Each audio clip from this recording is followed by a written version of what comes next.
What's up, warriors? You need to brace yourself because we are reacting to one of my favorites today. Can you guess who it is? Our lovely, outspoken, honorable, filled with integrity, amazing.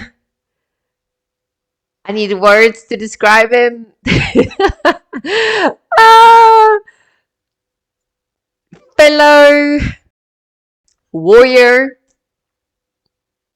He's a fucking warrior. Give it up for Ren.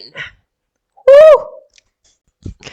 All right, guys. So today's request was by Woodiman. Woodiman, I've got you. I see you. Thank you for the beers.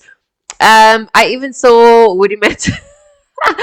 Listen, I saw your comment on YouTube where you said I shouldn't even have to worry, or I shouldn't worry about your request. You just want me to come back. I'm so sorry for the radio silence.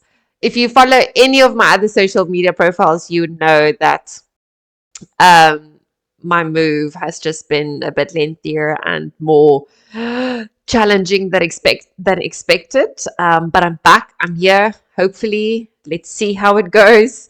Again, if you want more information, you need to check out my unfiltered X profile. I decided to start journaling.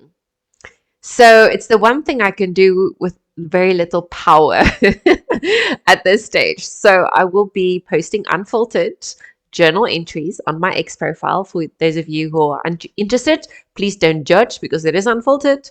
So, any case, Woodiman, I thank you for bringing rain back into my life this month. We're reacting to Crutch today. Okay, so let's do this. I've pulled up my sleeves. I didn't even notice now. But I'm getting so excited. I want some rain. I need some rain in my life. Okay, here we go.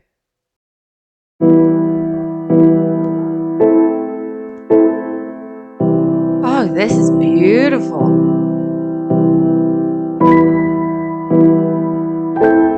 I'm such a sucker for piano, subtle piano. Maybe if I move, maybe my troubles won't follow me. I've got none to lose, Oh, he's piss cold. 'cause everything turned to dust around me. My hope it got so bruised, Oh, 'cause circumstance held me and it drowned me. I'm searching for the glue oh, he's cold. to try and fix these broken things around me.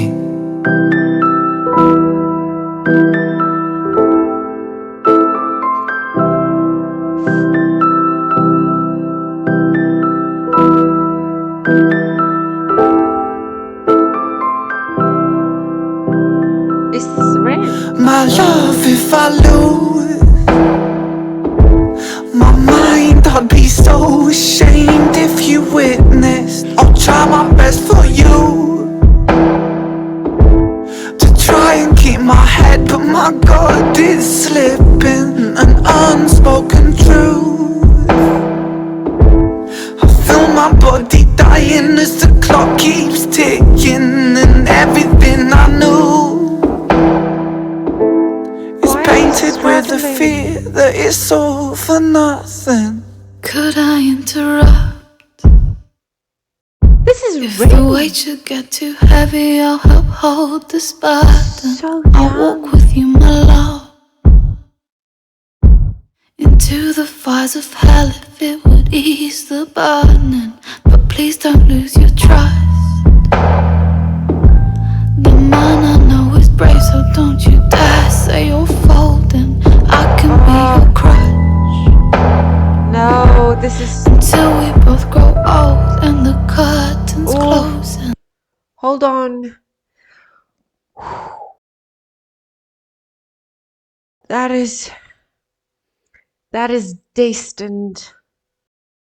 to crash and burn. This is making me ache inside. Did you see how he almost clawed himself? I've experienced that too many times in my life, where all you want to do is you want to feel, and he struggled to get up from his position. So generally, so when yo, this is tearing me inside. My heart muscle is actually hurting. So when you're going through something really, really painful and tough, it's almost, I've had instances where I'm about to have a panic attack, right? An anxiety attack. And that crawling, that almost that pulling out of your own flesh, or you I think that's why I'm hurting in my chest, is because it feels like all you want to do is you want to take out this pain. You want to take this thing that's hurting so much, it's creating this much pressure, and you want to rip it out, because it's the only way you can almost continue breathing. And he's not getting up, and that is exactly what happens when you're having, well, in my personal experience, that's what happened when you're having a panic attack, is you're trying so desperately to get up from it, to not go through that attack, to you're inflicting pain. And that's why he was like gouging his own flesh and muscle. It's because if you redirect the pain, then subconsciously it's almost, you want to believe, which is not the case, but you want to believe that it would redirect the pain, right? So that you wouldn't feel the pain that's inside, that's hurting like this, that's paralyzing, that's keeping you from getting up from that cold, dark pit that you're in. So by gouging at yourself, you'll redirect that pain and you wouldn't feel it. But he's so young here. And having a crutch, as, let's just go back a little bit. So she's saying here that she can be his crutch, but it never, never, never ends well. Like, because you are getting so intimate and so involved and so deep, like when you're mentally vulnerable, it's almost like your aura just intensifies, because now you're walking with your heart on your sleeve, right? Like everything that you're experiencing is emotions. So you're not compartmentalizing, you're not processing properly, you're in it. So with energy and nature and us as human beings, because we're so desperate for hope and survival, it's almost the best way I can explain it is that you keep exerting all of this energy, right? So you're opening yourself up to an extent, even though you believe that you're not opening yourself up, because all your barriers are up and you're trying to protect yourself. But technically, because you are trying so desperately to protect yourself, you're exerting more energy. And that energy is what draws someone in who's an empath. And mixing an empath with someone who is already so toxic within themselves, because they are so broken within themselves, is a recipe for disaster. Like, yes, you fully believe, and I've been there because I am that empath. So I will go for what is broken, and I try and fix it, and I try and be there and try and help, and that's why I throw myself into it. And unfortunately, I'm yet to see a successful story where that is actually good for either party, because a crutch becomes a dependency. What happens if that crutch is no longer there?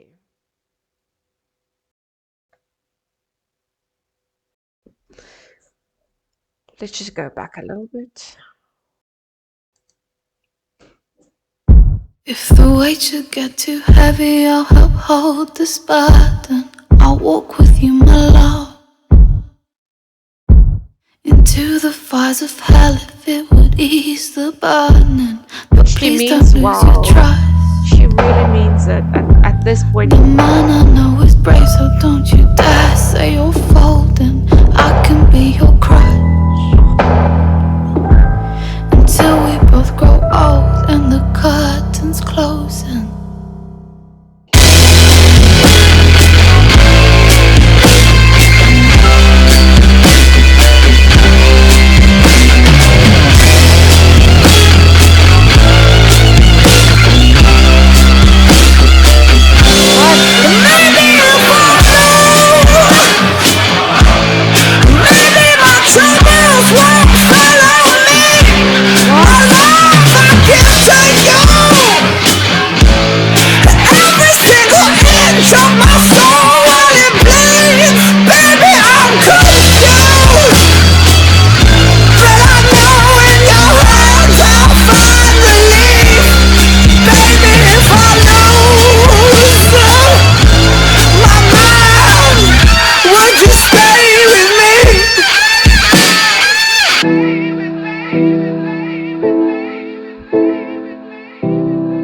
you see,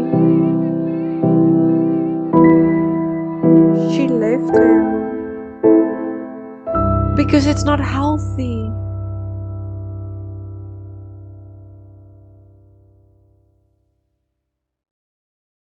I am covered in goosebumps right now. Directed by Rain Tom Slater and Lula Edmonds. Whoa.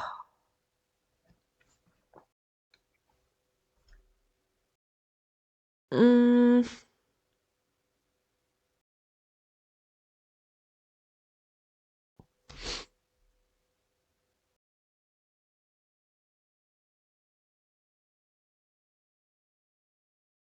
Did you guys hear the desperation and the screeching in his voice?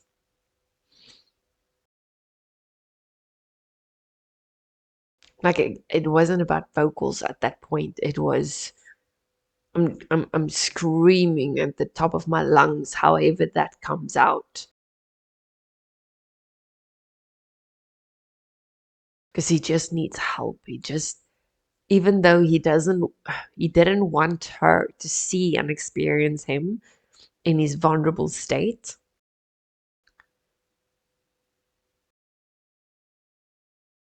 And he tried doing it himself, but it is so needed to have someone to rely on, to have support. But then that crutch becomes the dependency.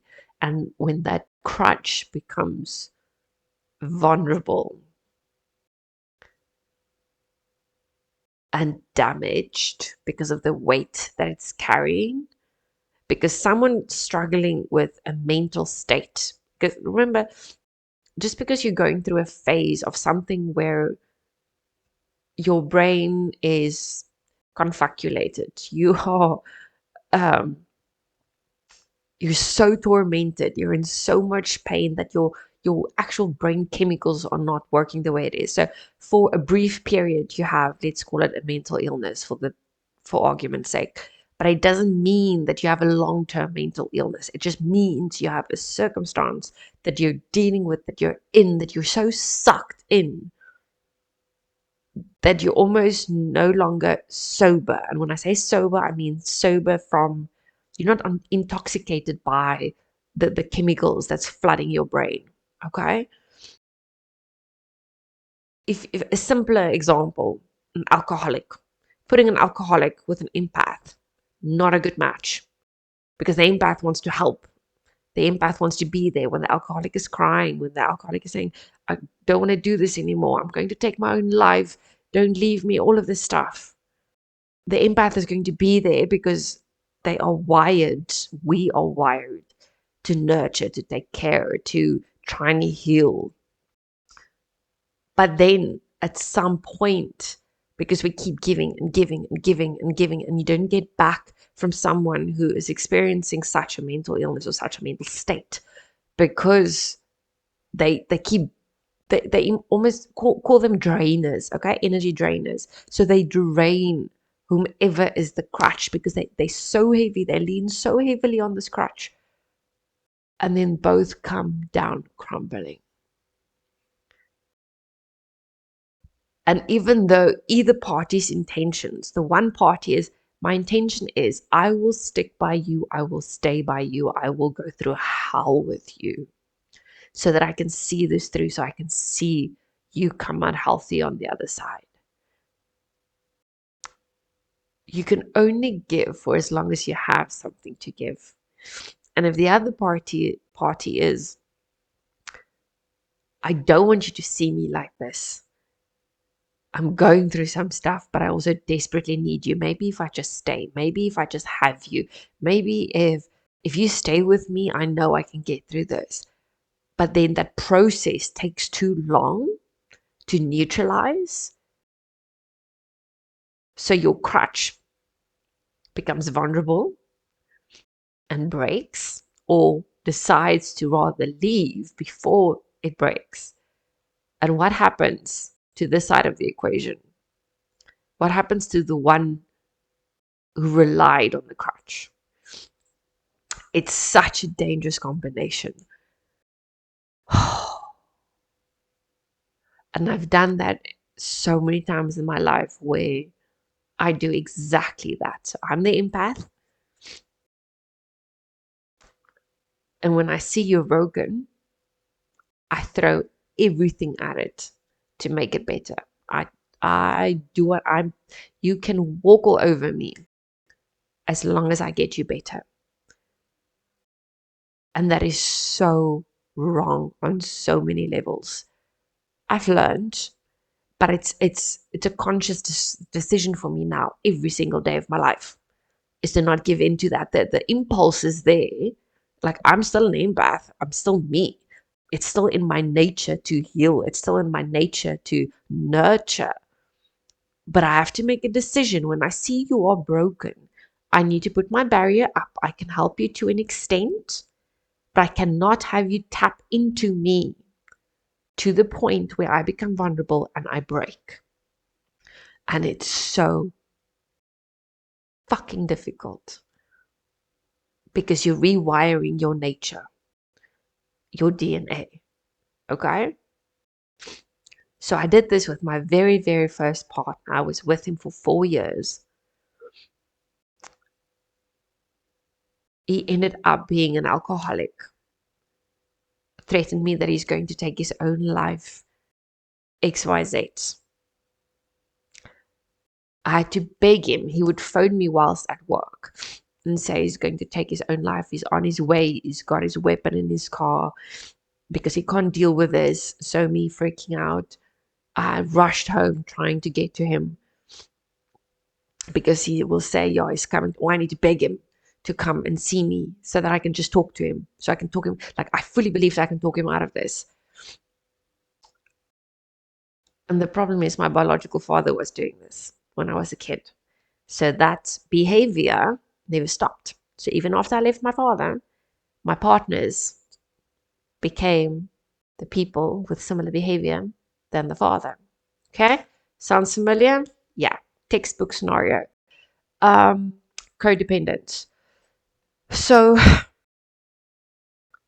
I would beg him to come and see me so I can talk him out of his decision to take his own life.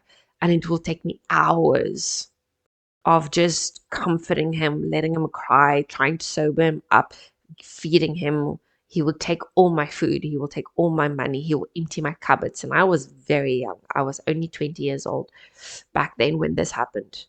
And I stayed with him for 4 years. He made all kinds of promises. And then at some point, there were court cases against him because it came out that he was molesting another woman's daughter, a very young girl. And he He pleaded by me. He said he's innocent. It wasn't him. So for another year, it was less than a year. It was about 7 months. I still stayed. I still believed him until the evidence came out. And then right before his conviction, he came to pick me up. He made me buy him alcohol. We were meant to just go on a date after I haven't seen him in like 3 months. He drove intoxicated with me. He refused to. He didn't want to go anywhere. So he was intoxicated by the end of the night, or halfway through. After he dropped me off on his way home, he skipped a stop street, crashed into another young man's car who had a wife and kids at home, and he killed the guy. He died. Not my partner at the time, who probably deserved it more, considering how irresponsible he was and everything that he's done.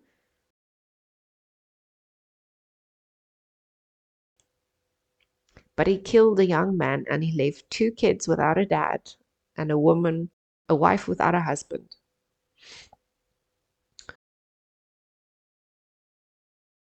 And it's after that, after he got arrested, he came out, he phoned me, because I was on the phone with him when the accident happened.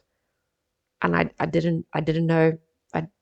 He just switched off his phone afterwards, and I didn't hear from him for 4 days because he was locked up over the weekend, sitting in the cell.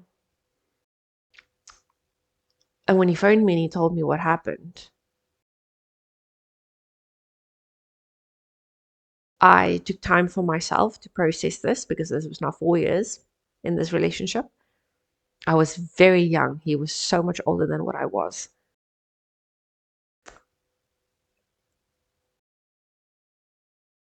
I took time for myself, and I realized this is not what I'm going to do with my life. I need to draw this line now. I'm done trying to help. I'm done trying to heal someone else who does not want to be helped. And I'm not saying it really looked like in this music video, the way Rain portrayed this. He really wanted to get better. He was really dealing with his stuff, and I can see with him taking his meds and stuff, it's probably based on his own life and obviously his illness and whatever else, which he has so much victory over this, like a warrior, which is why I have so much respect for him. And I only recently learned that he has similar beliefs to what I have in terms of the elites and Hollywood and all of this, what they're doing and how they're doing it and how you get sucked into it. And then celebs sell their souls, politicians sell their souls. So I was so, so, so grateful and happy when I saw that video. So I will support Rain for the rest of my life. But yes, so I called it quits. And I said, no more. You can rot in jail. And that was it. That was the end of it. But brilliant, brilliant, brilliant, brilliant production. Considering that Rain did this himself with 3 other people, it didn't take much apart from incredible creativity and imagination and purpose. There was a purpose behind this. And because of this purpose, he was meant to deliver something this spectacular, something this deep and so intense and so sensual. But on the other side, or the other angle, it's so toxic. And it's so filled with pain and regret and fury and resentment and desperation, but hope at the same time. phenomenal. Not only does he give his all in his productions, but not once have I been able to pick up that Rain fakes anything in his music. Like every single song that I've listened to so far, every single music video that I've watched, it comes from somewhere. It comes from somewhere inside. And it's because it's there. He projects all that energy through the screen, which he felt in the moment that he wrote about, which just makes him Rain. Woodiman, thank you. Thank you, thank you, thank you, thank you. And Rain, fuck man, keep doing what you're doing. Just do it. Use your humanity to keep sharing your story because it helps us. You did so fucking well with this. You did so well with this. You did so well with this.